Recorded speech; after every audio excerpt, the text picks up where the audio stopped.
દીવમાં નાણાકીય રોકાણ કરવા માટે ઉત્તમ સ્થળ ધારા wealth, mutual fund, SIP, monthly income plan, બાળકોના ભવિષ્ય તેમજ રિટાયર પ્લાન, ભારતીય તથા એનઆરઆઈના લોકો માટે રોકાણ કરવાનું ઉત્તમ સ્થળ. 250 થી વધુ સંતુષ્ટ ગ્રાહકો. સંપર્ક શ્રી કેતનભાઈ લાખાણી, નિવૃત્ત બેંક મેનેજર, સંઘાડિયા શેરી, દીવ 9824363779. દીવમાં નાગવામાં વર્ષોથી રહેતા લોકોને પ્રશાસન દ્વારા જમીન ખાલી કરવા માટે આપી નોટિસ. 58 લોકો આ જમીનમાંથી પોતાની જાતે હટી અને પ્રશાસનનો કરશે સહયોગ. દીવના નાગવામાં 58 જેટલા લોકોએ વર્ષો પહેલા સરકારી જમીન ઉપર અતિક્રમણ કરેલ. ભૂતકાળમાં વન વિભાગે આ 58 જેટલા લોકો જમીન ખાલી નહીં કરતા અને કબજો નહીં છોડતા એફઆઈઆર નોંધાવેલ. ત્યારબાદ આ સમગ્ર મામલો હાઈકોર્ટમાં જતા નામદાર કોર્ટે ફોરેસ્ટ એક્ટ રાઇટ કમિટી જે ડિસ્ટ્રિક્ટ લેવલની છે તેમાં અપીલ કરવાનું જણાવતા આ 58 લોકોએ સર્વે નંબર 179 ની જમીન માટે અપીલ કરી. આ અપીલમાં વર્ષો પહેલાનો કબજો સાબિત નહીં થતા કમિટીએ આ અપીલ ખારીજ કરતા અંડર સેક્શન 40 મુજબ દીવ પ્રશાસને આ 58 લોકોને જમીન મકાન ખાલી કરવા નોટિસ પાઠવી. આ સંદર્ભે દીવ પ્રશાસન અને ન્યાય તંત્રનું સન્માન જાળવવા આ જમીનમાંથી 58 લોકો પોતાની જાતે હટી જવામાં પૂર્ણ સહયોગ આપવા માટે નાગવા ગામના પટેલ અને આગેવાનો દીવ કલેક્ટર રાહુલ દેવપુરા સાહેબને રૂબરૂ મુલાકાત કરી અને રજૂઆત કરી, જેમાં 2 મુદ્દાઓ વિશે ચર્ચા થઈ. જેમાં પહેલો મુદ્દો એ છે કે આ જમીનમાં જે મકાનો બનેલા છે તેને હટાવી લેવા માટે ઘર માલિકોને વધુ સમય આપવો અને બીજો મુદ્દો એ છે કે ચોમાસાની ઋતુના કારણે રહેઠાણ માટે પોતાની માલિકીની જમીનમાં પોતાનું મકાન બનાવવા તત્કાલ પરવાનગી આપવામાં આવે. આ બંને મુદ્દાઓ દીવ કલેક્ટર સાહેબે માન્ય રાખી અને સહયોગ આપવાની ખાતરી આપી.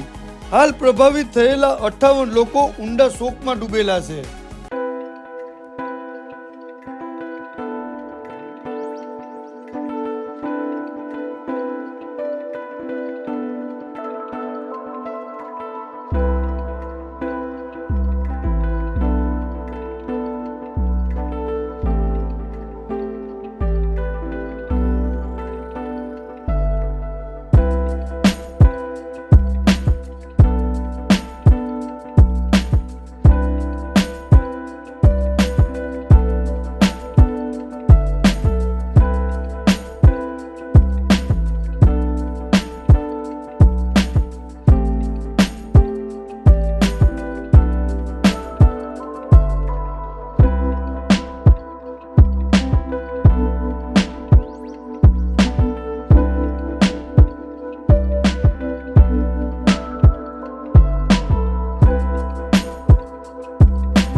નાગવા ગામમાં જે જમીન આવેલી છે જે ફોરેસ્ટ એક્ટ મુજબ નાગવા ગામના લોકોએ એમના અધિકાર માટે કરી અને કોર્ટમાં પહેલ કરે છે, જેના અનુસંધાને કોર્ટે દીવ જિલ્લા સમિતિને આ કેસ સુપ્રત કરેલો.